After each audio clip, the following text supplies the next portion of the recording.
si justement il ne suffit pas de prescrire la coopération pour qu'elle soit effective. C'est ce qui va peut-être justifier ma porte d'entrée introductive à cette journée, puisque, on pourrait dire jusqu'alors, tout dans les structures, dans les façons de penser et d'agir, l'éducation a plutôt tendu à une excessive individualisation.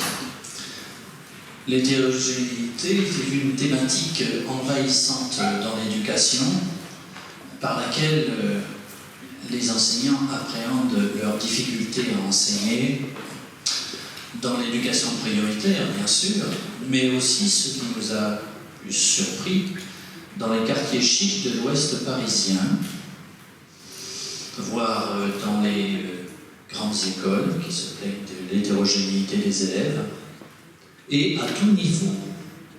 Et donc, il me semble que l'hétérogénéité mérite qu'on s'y arrête pour en interroger les contours. De quoi parle-t-on exactement? En quoi les différences posent-elles problème pour les apprentissages? Comment faire avec au bénéfice de tous?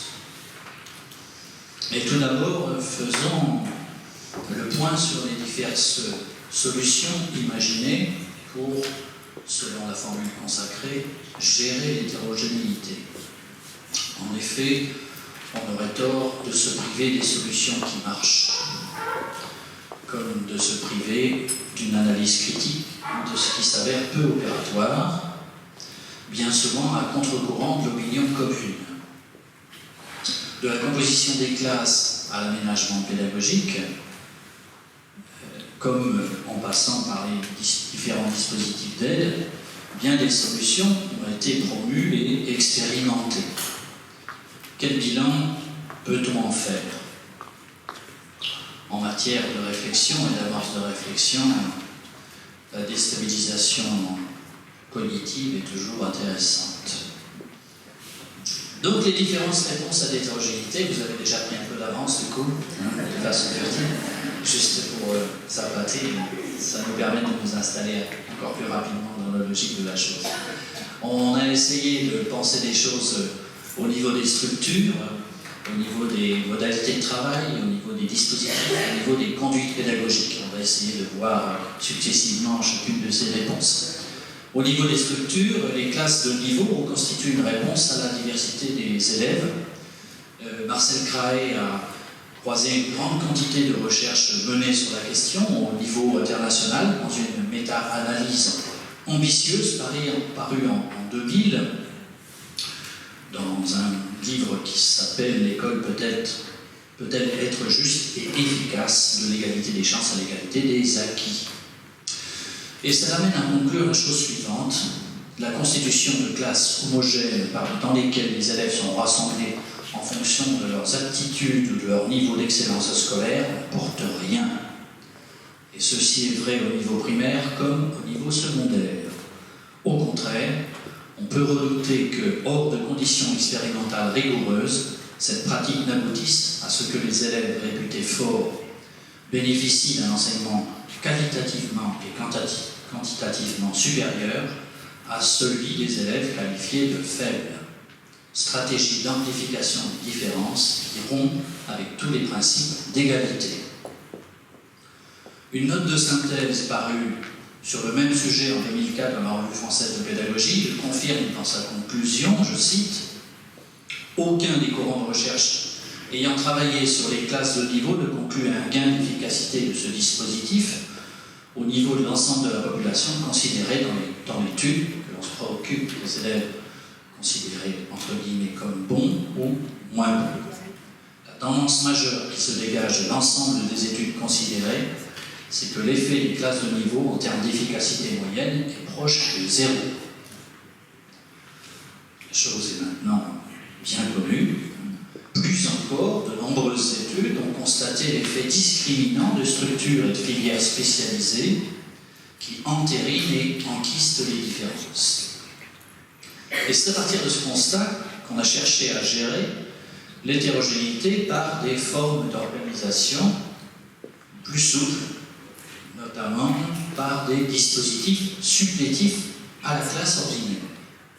atelier soutien, aide individualisée, remédiation, aide au travail personnel, PPRE, et j'en passe. À l'usage, bien que permettant un travail en plus petit groupe dans un espace moins contraint que celui de cours, ces dispositifs ne s'avèrent pas aussi efficaces qu'on aurait pu l'imaginer. C'est en tout cas ce qui ressort du rapport de l'Inspection générale paru en 2010 concernant l'ensemble des dispositifs d'aide et d'accompagnement de l'école élémentaire au lycée, qui pointe les faiblesses d'une majorité de dispositifs. Autour de quel point c'est critique? Difficulté à repérer les élèves concernés, diagnostic insuffisant, en tuyau d'orgue dans le secondaire, attente informelle, réponse ponctuelle et non coordonnée. Selon l'Inspection générale, la logique de réparation prévaut sur la logique de prévention. Je cite un passage conclusif. L'expérience de plus de 10 ans des modules et de l'aide individualisée ne semble pas avoir eu d'effet significatif sur les pratiques des professeurs démunis sur les stratégies et démarches d'aide aux élèves. On peut même craindre que l'existence de ces modalités d'intervention juxtaposées au cours et dédiées à des aides ou accompagnements n'ait conduit qu'à externaliser la prise en charge des difficultés. Constat sévère quand on voit le mal qu'on s'y est donné. Ce qui a amené à repenser la prise en charge des différences en classe. Troisième niveau. Au niveau des modalités de travail, l'individualisation nous a été présentée comme une autre réponse à l'hétérogénéité. Et si l'attention à chacun doit être la règle, ce que l'éducation nouvelle a porté de longue date, il s'avère compliqué, dans le cadre d'un enseignement collectif, de s'inscrire dans une logique de préceptorat. Tant pour les apprentissages individuels que sociaux, il est peu judicieux de gérer la classe comme juxtaposition d'individualité. Les résultats sont-ils à la hauteur? Avez-vous vu les recherches? Je reprends Marcel Craé. Manifestement, dit-il, l'individualisation n'opère pas dans le sens supposé par de nombreux pédagogues. Pourquoi? Face aux difficultés, cela conduit à s'adapter trop souvent à ce qu'on estime être les capacités et les acquis de chacun, reproduisant dans la classe la logique du groupe de niveau déjà évoqué. L'individualisation de l'enseignement, c'est peut-être ce dont souffre excessivement l'école. Quels en sont les effets? Seul l'élève qui n'a pas compris reste sans recours, refait ce qu'il sait faire et finit par désinvestir des activités se révélant peu gratifiantes. L'individualisation tend ainsi à cristalliser les différences et à les exacerber avec des incidences sur le climat de classe. La comparaison hiérarchisée, les premiers et les derniers, les bons et les mauvais, et la concurrence compétitive sont facteurs de frustration, de ressentiment à l'égard des autres élèves et des enseignants.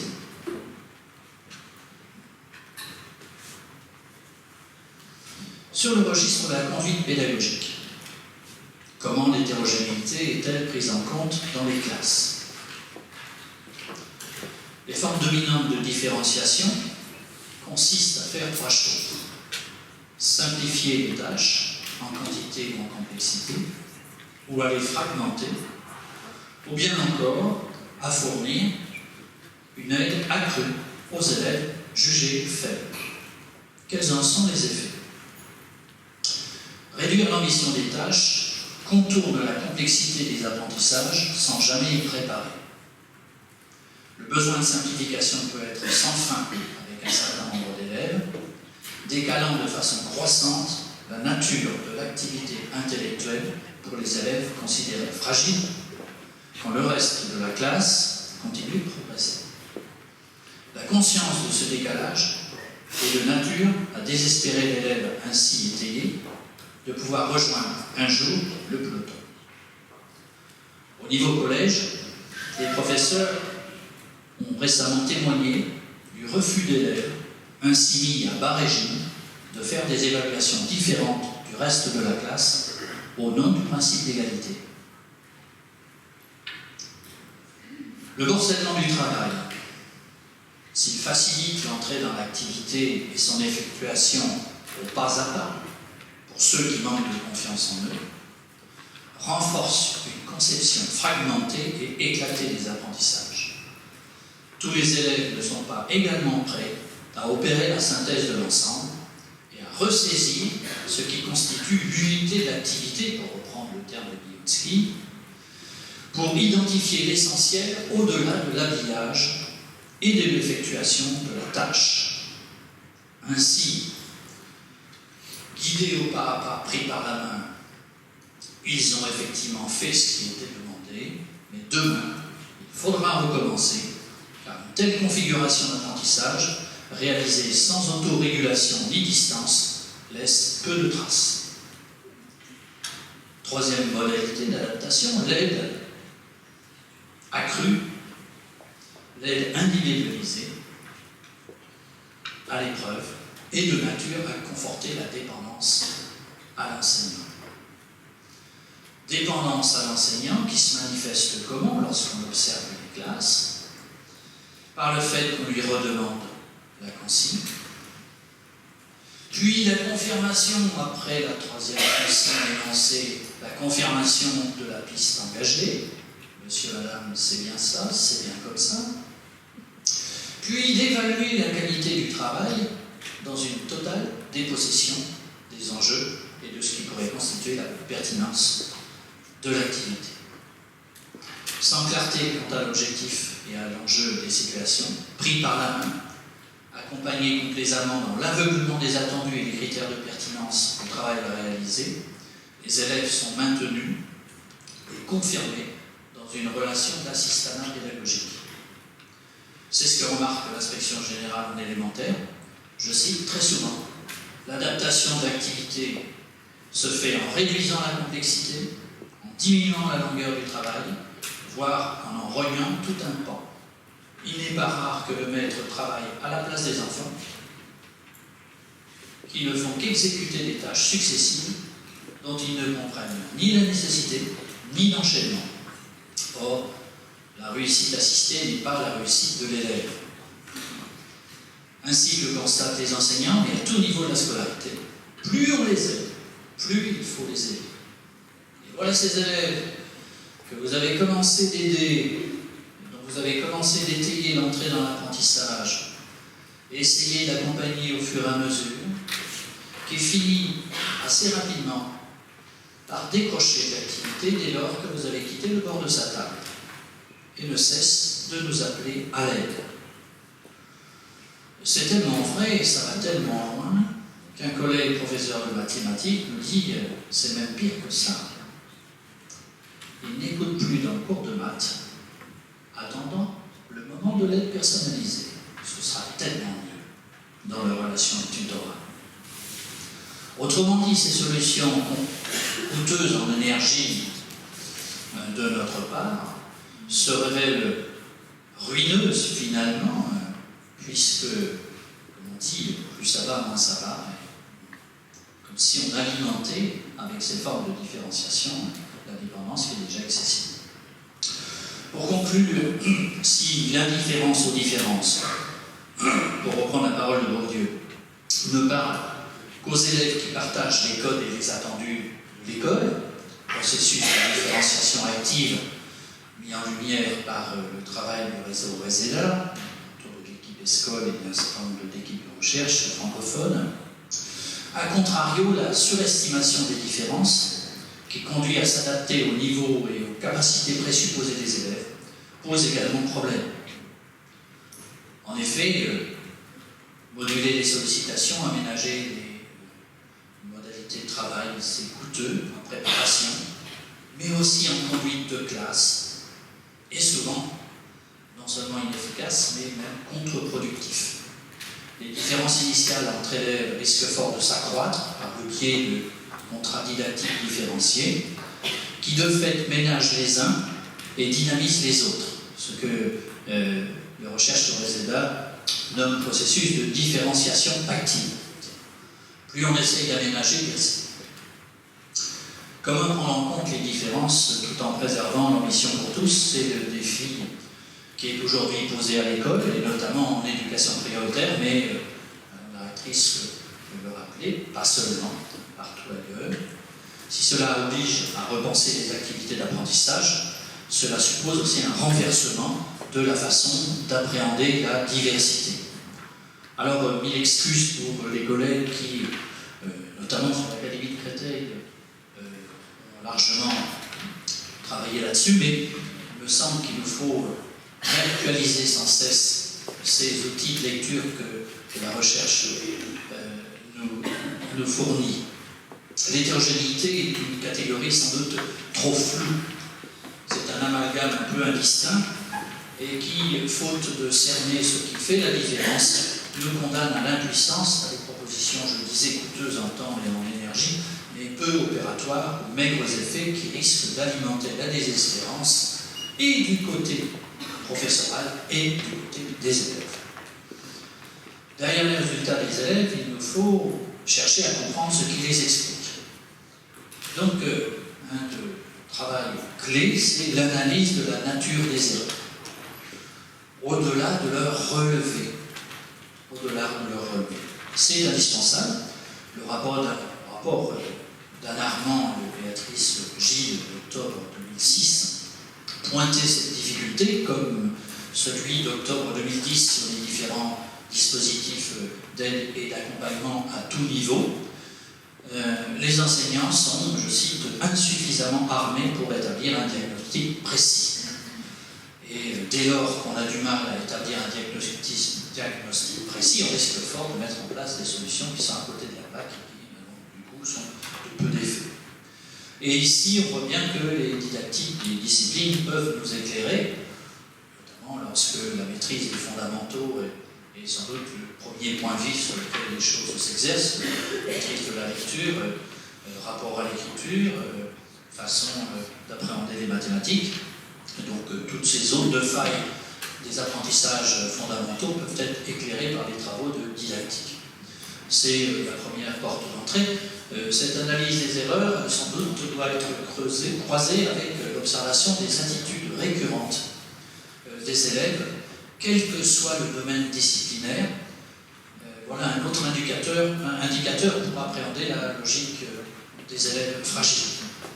Sur quel point constate-t-on des fragilités, des différences quant au degré d'engagement, de l'investissement sans réserve et sans distance pour certains élèves qui ont déjà fini avant même qu'on ait terminé d'énoncer la consigne, qui sont rétifs à y revenir d'ailleurs, de l'investissement donc sans réserve à l'implication minimaliste, avec une tendance au renoncement devant la difficulté, et parfois qui peut aller jusqu'au rejet des activités, alors de façon silencieuse ou plus démonstrative.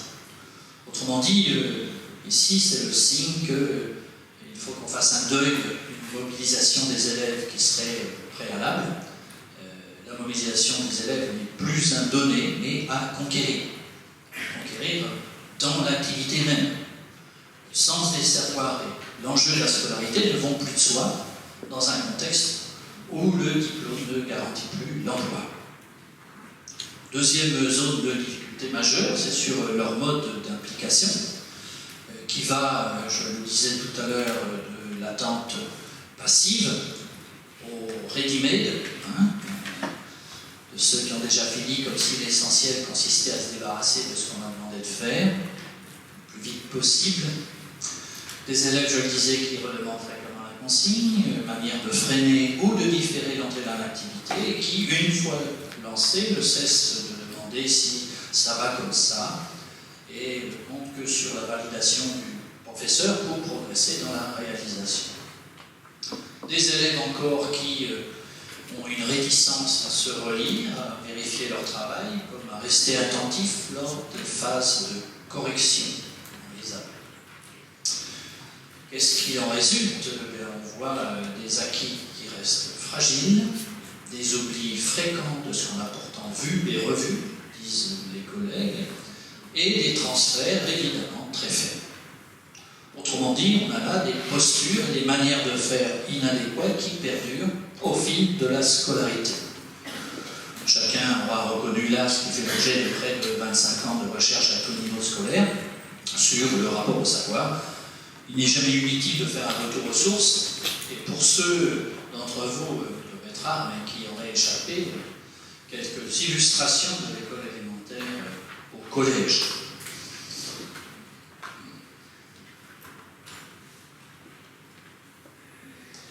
Mobile d'apprendre, je le rappelle, pour l'équipe, si on peut toujours gagner la motivation des élèves par l'habillage des tâches, la façon d'entrer dans l'activité, le support et l'illustration, les nouvelles technologies, on ne gagne là qu'une motivation de surface, mais qui risque d'être aléatoire et de ne pas perdurer au fur et à mesure de l'avancée dans la tâche. Or, évidemment, l'enjeu, c'est de passer de cette motivation, qui peut avoir sa fonction, mais le gros enjeu, c'est de gagner la mobilisation cognitive des élèves, ce qui est une autre paire de manches, sur l'idée que l'on peut motiver par motivation qui agit par l'extérieur, mais on se mobilise sur, qui renvoie ce terme de mobile à un registre d'éléments plus internes, certains pourront être conscients, d'autres plus inconscients, et qui fait qu'on peut rester mobilisé sur une tâche, y compris si elle résiste, voire même si elle résiste, encore plus si elle résiste. Alors, mobile d'apprendre. Alors voilà les propos d'élèves de CE2, je crois. Pourquoi faut-il apprendre? Les enquêtes qu'on fait de façon assez classique, souvent lorsqu'on amorce cette formation avec les collègues, afin de se décentrer un peu par rapport aux gestes professionnels quotidiens et de s'intéresser à la logique des élèves.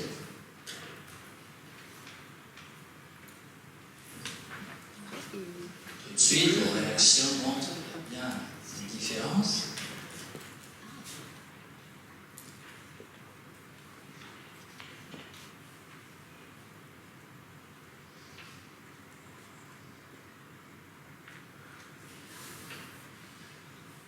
Tout de suite, on se dit, là, vous pouvez présupposer que leurs attitudes en classe ne sont pas semblables.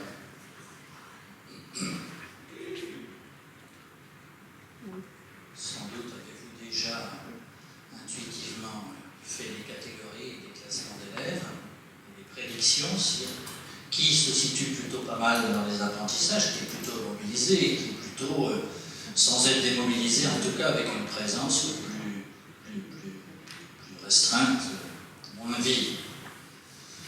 Voilà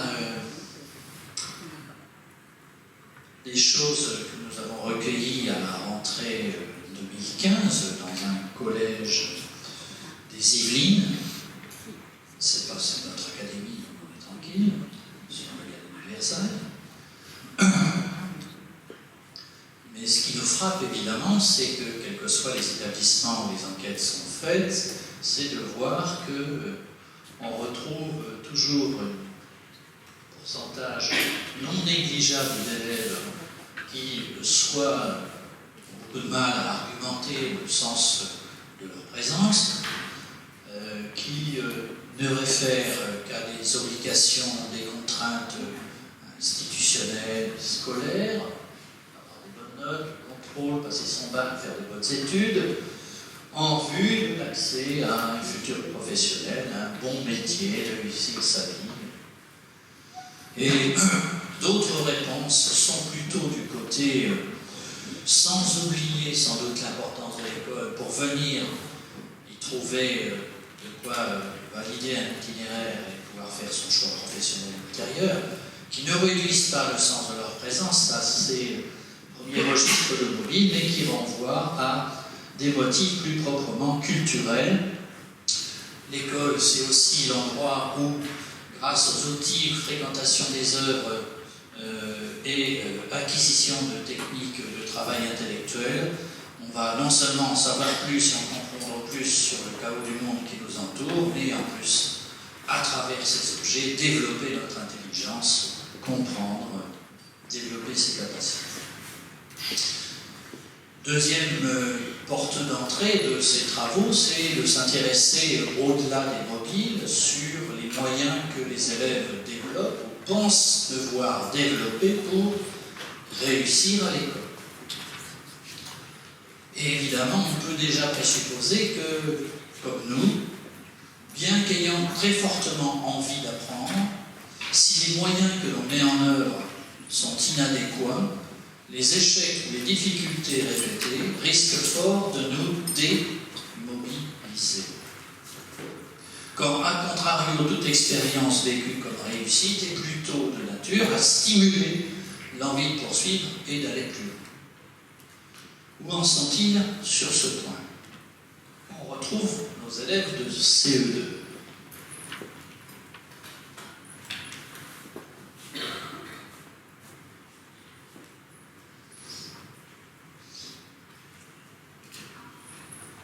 Vous avez déjà repéré Michael, si vous l'avez dit.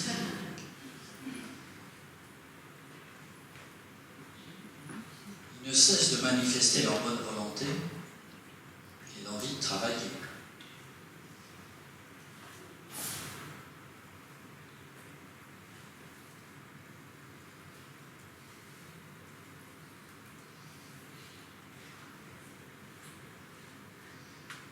Et on se dit, pas d'inquiétude pour Yasmina, ça devrait aller.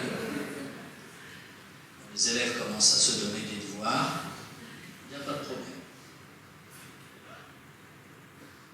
Certes, on fait des traits, mais ça risque d'être insuffisant.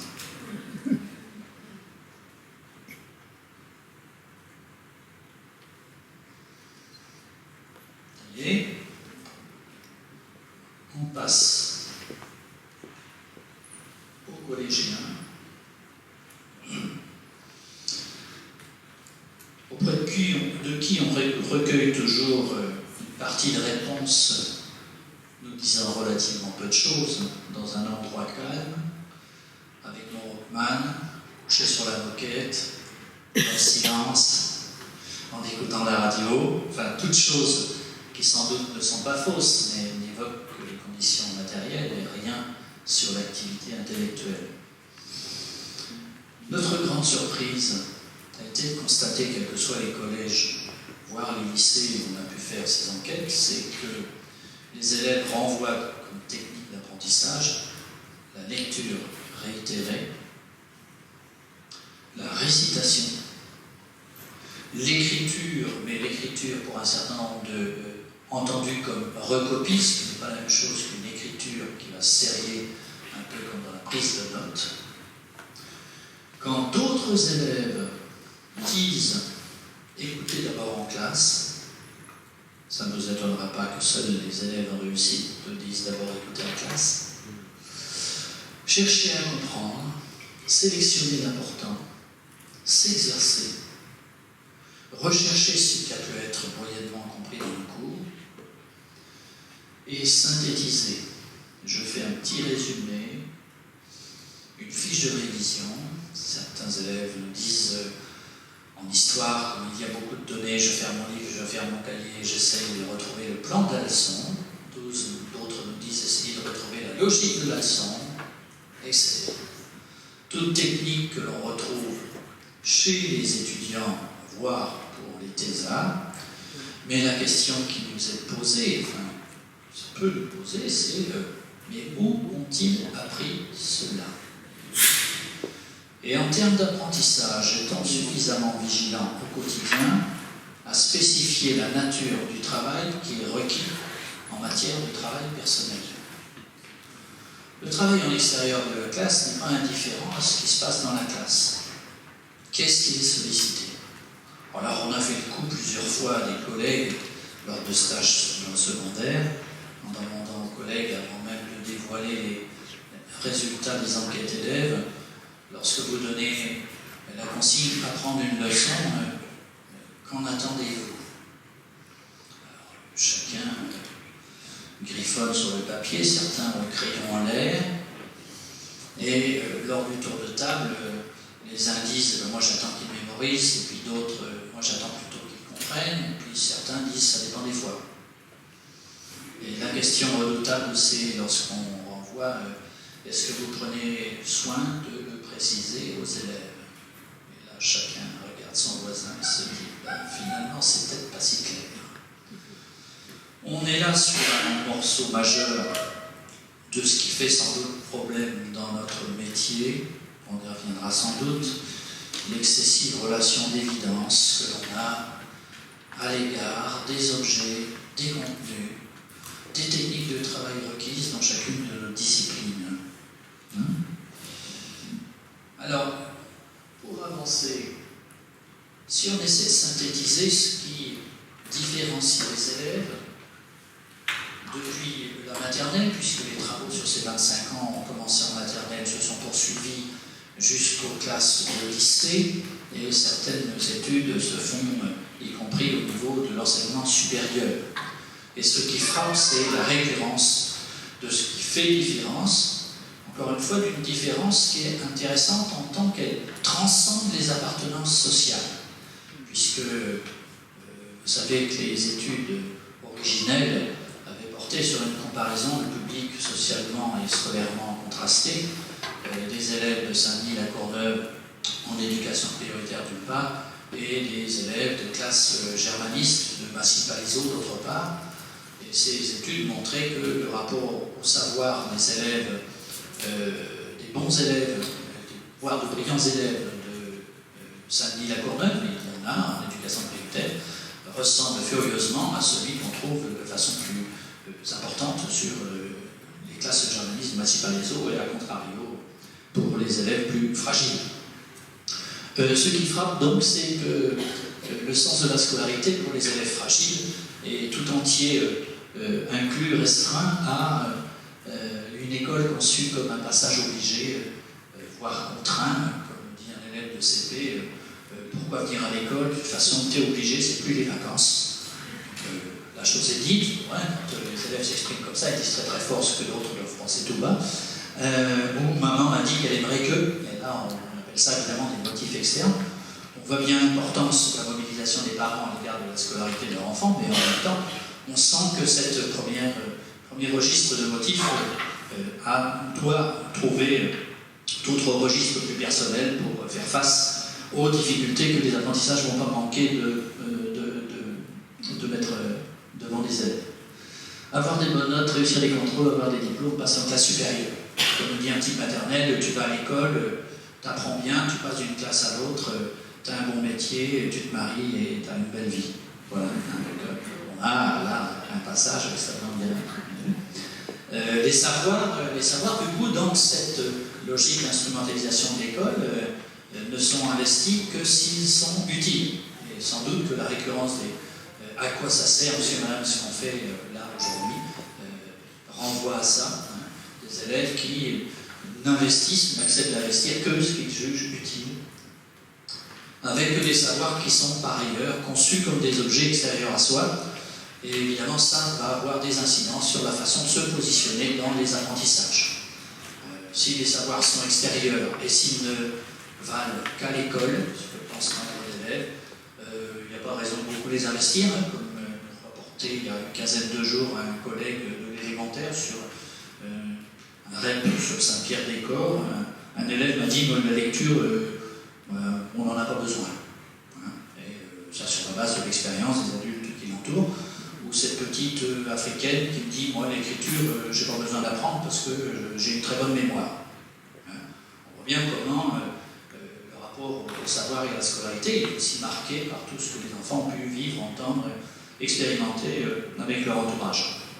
Donc des objets extérieurs à soi, s'ils sont extérieurs à soi, il suffit de les écouter, de les arranger, de les mémoriser plus ou moins, de les restituer, et puis après on les quitte.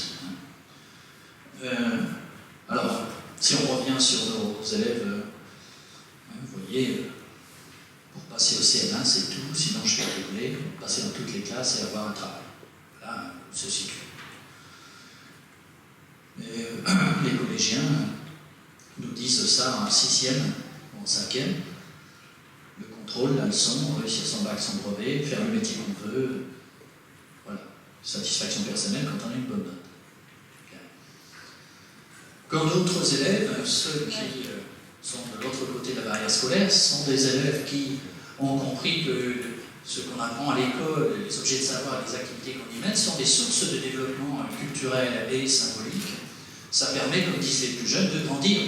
Ça permet de voler le secret des lieux. Les adultes sont quand même capables de faire des choses absolument magnifiques. Et comme me dit un petit, ma mère me dit toujours qu'elle va me lire un livre le soir, mais elle n'a jamais le temps parce qu'elle rentre fatiguée du travail. Moi, j'ai très envie d'apprendre un livre.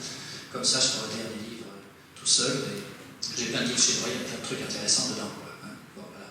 Donc, les savoirs considérés par ces élèves, au fil de la scolarité, comme importants pour ce développement culturel et symbolique.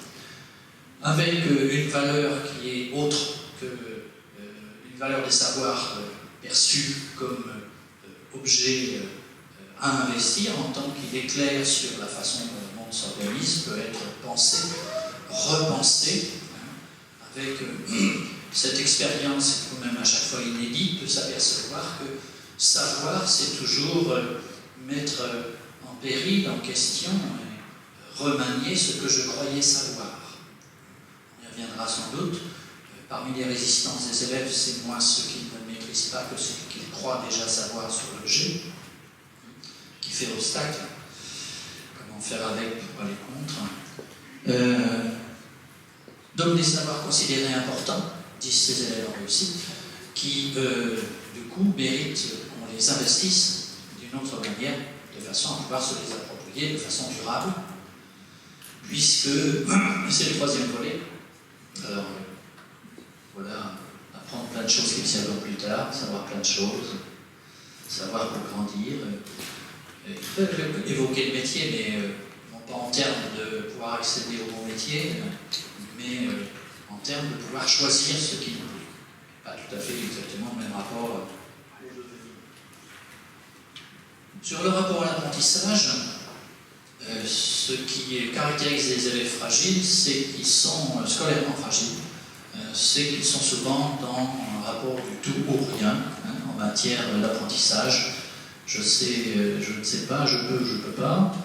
Des élèves qui sont encore centrés sur la tâche, sur la réalisation de ce que leur a demandé de faire, bien écouter, travailler bien beaucoup, écrire, mais qui sont dans une posture soit où je fais mais sans distance, à peu près sans critère de pertinence de réussite de la tâche, ou je suis plutôt dans l'écoute, dans l'attente, comme lance un élève dans un film déjà un peu ancien qui s'appelait Première classe. On voit des scénarios entre les élèves et les enseignants débutants. Voilà qu'une jeune collègue de CE2 posait une question introductrice à une séance de sciences sur les aliments, les classifications, etc. Et un élève qui, à la question « Qu'est-il bon de manger ?», un élève qui renvoie tout de suite à l'enseignant « Mais maîtresse, pourquoi tu me poses la question ? Toi, tu la connais la réponse. » Malentendu majeur sur les termes du contrat didactique, où d'autres élèves, évidemment, ont compris que, bien entendu, les enseignants sont plutôt experts du domaine qu'ils enseignent, mais qu'en même temps, la règle du jeu, c'est de ne pas éviter la mise en activité intellectuelle. Donc, on verra les termes utilisés par les élèves sur que faire pour apprendre. Ils s'expriment souvent en termes de on doit, il faut, ça nous. On voit bien que ça induit un certain type de rapport. Des élèves qui sont centrés sur des tâches parcellaires, avec une difficulté souvent à identifier l'objet noyau qui est au cœur de la séance, qui ont du mal aussi à différencier la nature des séances. Est-ce que c'est une séance de reprise de ce qu'on a déjà vu, de prolongement, de réinvestissement, ou une séance d'initiation d'une nouvelle notion? Ils sont relativement démunis là-dessus. Et donc, des élèves dans un processus plutôt d'imbrication qui les rend extrêmement dépendants aux enseignants pour juger du travail qu'ils font.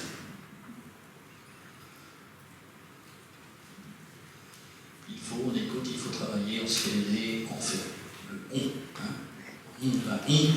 non pas généralisant, mais un on relativement impersonnel, qui montre bien le rapport de distance que ces élèves entretiennent à l'activité d'apprentissage. Quand d'autres élèves, eux, ont compris et peuvent l'exprimer très tôt, l'apprentissage est un processus. Un processus qui nécessite l'implication de l'apprenant. Comme le disent de jeunes élèves, Bien sûr, au début, y compris pour les apprentissages domestiques à la maison, les adultes nous montrent, mais à un moment donné, il faut que tu essayes tout seul. Cette idée de la nécessité d'essayer tout seul est un des éléments clés. L'idée de, un, il faut s'impliquer, deux, c'est un processus, on ne sait pas tout de suite. Lorsque les élèves disent j'essaye, dire j'essaye, ça veut dire que je suis déjà préparé à ne pas réussir tout de suite et à faire des essais réitérés. Et donc, on a des élèves là qui, y compris très jeunes, s'interrogent d'emblée sur le but des activités, qu'est-ce qu'on est en train de faire là, en quoi ça fait un clin d'œil à ce qu'on a fait hier ou la semaine précédente, quel est l'enjeu derrière l'habillage de la tâche, qui ont compris que s'il faut travailler, le travail se spécifie dans l'univers intellectuel, il part en termes d'attention, réflexion, concentration, essai, recherche, je cherche, j'essaie, je recommence. Des élèves enfin qui mettent en rapport les situations avec des contenus d'apprentissage qui sont plus clairs quant au but auquel parvenir, puisqu'ils étaient présents au moment de l'énonciation de la consigne et ils sont entrés dans la consigne, comme on dit. Et du coup, voyant beaucoup plus clairement le but de l'activité, sont en mesure de mettre en œuvre des moyens qui sont beaucoup plus pertinents, eu égard à ce but, ou en tout cas toujours prêt, dès lors qu'on vient après de peu qui s'est pris une voie de traverse, de réorienter l'activité dans un sens positif et où l'on voit cheminer de façon beaucoup plus autonome au niveau des activités. Donc, des élèves qui se saisissent des tâches mais qui ne les investissent pas d'emblée, qui prennent le temps de réfléchir pour lire, voire relire la consigne, pour réfléchir à la façon dont ils vont convoquer les acquis ou les outils précédents. Des élèves qui vont pouvoir aussi s'arrêter en cours de tâche. Que font-ils? Ils relisent ce qu'ils ont commencé à faire, juger de l'adéquation par rapport à la consigne et en même temps la logique qu'ils ont commencé de mettre en œuvre. Des élèves enfin qui sont présents au moment de la correction, à la phase terminale de l'activité, puisque eux ont bien compris que l'activité qui a précédé, si elle est nécessaire, n'est qu'un des temps de l'activité, mais la correction est le moment qui va me permettre d'apprécier le degré de maîtrise que j'ai de la chose et de pouvoir cibler l'endroit où je vais pouvoir continuer de faire des progrès et de cibler mon attention et mes efforts. Distanciation, régulation d'une part, ce qui va me permettre, y compris si aujourd'hui je n'ai pas réussi la tâche, demain de pouvoir mobiliser ce que j'ai entendu lors de cette phase conclusive pour pouvoir réaménager et parfaire dans une activité de même nature mon investissement. Des élèves encore qui sont dans un processus d'objectivation, c'est-à-dire qui sont capables, lorsqu'ils ont fini leur journée, d'énoncer qu'ils n'ont pas seulement fait des maths, de la lecture et de l'EPS, mais qui sont capables de dire qu'ils ont travaillé ici sur l'équation de degré, qui ont travaillé sur telle œuvre, qui ont travaillé sur telle notion de grammaire, ou de mathématiques, ou de sciences, et qui sont capables par ailleurs de différencier l'appétence et leur degré de compétence. Ce qui frappe avec ces élèves, c'est lorsque on leur demande de s'auto-évaluer avant même les évaluations, ils s'évaluent de façon plutôt juste, voire un peu sévère, et sont capables de faire la différence entre leur degré de performance, on pourrait dire, de compétence en matière, en activité, et leur appétence. Ainsi, ces élèves nous ont dit moi, la lecture, je sais très bien lire, mais ça ne m'intéresse pas trop. Quand d'autres disent en histoire, je ne suis pas très bon, mais pourtant, je me sens que c'est extrêmement intéressant. Qui différencient tous ces registres-là et donc sont en mesure de pouvoir, au-delà même du professeur qui porte le domaine disciplinaire, d'investir le domaine de ces élèves qui écoutent la leçon quand les autres écoutent la maîtresse. Si la maîtresse a un nouveau collier, une nouvelle coiffure, on risque fort de faire dérailler l'attention. Donc des élèves qu'on voit avec toutes ces postures dans un degré d'autonomie à l'égard des tâches et à l'égard des enseignants beaucoup plus important que les autres élèves. Voilà. Alors, oui. Comment fais-tu? Vous voyez, c'est des propos. Je ne me décourage pas, j'essaie de comprendre, j'apprends, j'adore. On peut mettre plusieurs jours, j'essaie, je cherche, je recommence plusieurs fois. On a vraiment plein de témoignages à travers ce qu'on recueille de façon écrite ou de façon orale, de cette posture d'engagement dans l'activité caractéristique des élèves mieux positionnés face aux apprentissages. Alors, le défi qui, une fois qu'on a posé tout ça, ces lignes forces qui font la différence dans le double sens, à la fois les caractérisent et aussi, par le biais de scénarios répétés, contribuent à les reproduire et à les enquister. Donc la question est comment conjuguer les différences sans les traduire en inégalités. C'est le défi qui nous est posé. L'idée, c'est donc pour nous de renverser les allants de soi, nous portant à nous inscrire dans une logique, avec ces élèves fragiles, dans une logique de rattrapage, de remédiation réparatrice, pour y substituer une nouvelle médiation ambitieuse avec le savoir.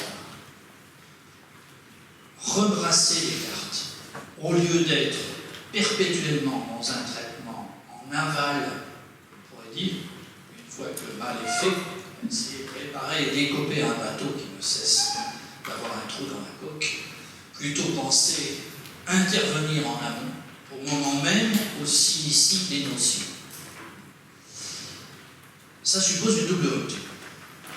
Une première rupture quant à la façon d'imaginer les potentialités des élèves, qui ont tellement jusqu'alors bien œuvré pour nous dissuader de leurs capacités. Tous capables, disons-nous. Faut voir. Rupture encore quant à la façon de mettre en scène les contenus.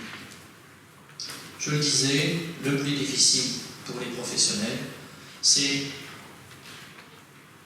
d'échapper à la relation d'évidence à l'égard de notre domaine de prédilection. Comment comprendre qu'il puisse ne pas s'intéresser à ce qui le passionne? Comment comprendre qu'il résiste à la logique de ce contenu pourtant si clair? Le nombre de fois où les étudiants de l'IFM à l'époque m'ont dit mieux réussir en mathématiques qu'en français avec les élèves dont ils avaient la charge au cours de leur stage. Et lorsqu'on essayait de travailler sur la raison de cela, ils m'expliquaient bien souvent que c'est parce qu'eux-mêmes avaient beaucoup peiné en mathématiques qu'ils avaient dû donc se réapproprier le contenu. Et donc, depuis leur expérience, présupposer tout sauf évident la relation à faire tisser par les élèves avec ces contenus. Relation d'évidence. Autrement dit, dès lors qu'on souhaite s'adresser aux élèves les moins en connivence, il nous faut revisiter ce qui nous est excessivement familier. Préparer un cours suppose de se décentrer, un peu comme dans les relectures de textes. Les didacticiens parlent de posture d'exotopie, d'extériorité, adoptée par le scripteur pour décoller de son écrit et en apprécier la lisibilité, la pertinence, en se plaçant du point de vue du lecteur, et peut-être du lecteur le plus piètre, afin de prévoir toutes les zones d'incompréhension, de glissement interprétatif. Il nous faut de la même manière, quels que soient les domaines, relire le texte du savoir pour en organiser l'appropriation. Qu'est-il essentiel de faire comprendre aux élèves? Et au regard de là où ils en sont, quels obstacles lever, quels déplacements organiser? Pour certains, l'enjeu, au-delà même du contenu, de chacun des contenus, c'est la reconquête de l'estime de soi. Pour se lancer dans une tâche, dit Benoît, encore faut-il s'estimer capable de pouvoir en arriver à bout. On voit au fil des échecs réitérés, des expériences douloureuses vécues, des élèves renoncer, y compris à entrer dans quelques tâches qu'on leur propose. Reconquête de l'estime de soi. Nous aimons parler au GFEN de situation défi à cet égard. Lorsque la réussite est facile, à 2 déplacements, pas grand-chose. Elle renvoie simplement cette idée un peu de facilité ou de compassion de l'enseignant à l'égard de l'élève fragile qui ne se méprend pas et qui a tôt fait de nous renvoyer dans les cordes en disant oui mais là c'était trop facile, ou avec vous c'est toujours facile, ou c'est toujours réussi. Situation défi. Toute réussite estimée a priori improbable est de nature à recomposer le rapport au contenu, voire à la discipline, voire à la scolarité. Or, comme le soutient Catherine Tauvron en matière de lecture littéraire, plus nous croyons les enfants limités, plus nous les mettons en incapacité de pouvoir dépasser leurs limites. C'est trop beau, je vous le refais. Plus nous croyons les enfants limités, plus nous les mettons en incapacité de pouvoir dépasser leurs limites. Ben, il me semble que cela vaut dans tous les domaines d'apprentissage. Donc, c'est un des enjeux. Pour tous les élèves, l'enjeu, c'est l'appropriation critique et raisonnée de contenu, jusqu'alors appréhendé de façon superficielle et vite oublié, ou perçu par nombre d'élèves comme étant trop complexe et inaccessible. Alors suffit-il de mieux les expliquer? On entend souvent à la radio parler qu'on n'a pas fait assez de pédagogie, la pédagogie semblant alors réduite dans l'opinion commune à mieux expliquer et réexpliquer. Or, l'expérience pédagogique nous apprend, non moins que la recherche théorique, que l'enseignement direct de concepts s'avère toujours pratiquement impossible et pédagogiquement sans profit. Je cite Vygotsky, quand je dis ça, pour qui cette façon d'enseigner les concepts purement verbales substitue à la maîtrise d'une connaissance vivante l'assimilation de schémas verbaux vides et morts. Autrement dit, tout l'acquis de la psychologie des apprentissages, c'est qu'on ne peut faire l'économie d'une élaboration personnelle des objets de savoir, des techniques intellectuelles qui sont associées au domaine. Ce que confirme Piaget quand il dit « une réalité n'est réellement assimilée en tant que vérité que dans la mesure où elle était reconstruite ou redécouverte au moyen d'une activité suffisante ». Comprendre, c'est donc réinventer pour soi. Réinventer pour soi. Alors ça pourrait renvoyer à une opération strictement individuelle. Si personne ne peut faire l'économie de l'apprentissage de quiconque, personne n'apprend en classe. En même temps, l'élaboration d'un savoir, qu'il soit système symbolique, concept, œuvre artistique, technique intellectuelle, ne peut s'opérer ex nihilo. Si l'apprentissage exige engagement et recherche personnelle, il est aussi sous influence sociale. Doublement sociale, reprend Vygotsky. Outre le fait qu'il s'opère par la médiation des autres, c'est ma mère qui va être évidemment près de moi et mes parents, mais c'est aussi les enseignants, c'est aussi le groupe de pairs qui assurent cette médiation. Outre donc cette médiation des autres, il vise l'appropriation d'un objet socio-historiquement constitué, qui est le résultat d'un processus qui en a sanctionné la pertinence.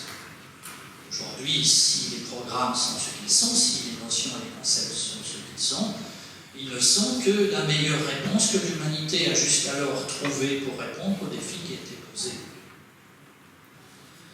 Le travail pédagogique consiste donc à réveiller ces cristallisations sédimentées, je ne reprends pas là les propos d'Yves, à restituer la saveur des savoirs en leur faisant éprouver la valeur opératoire et émancipatrice ici et maintenant.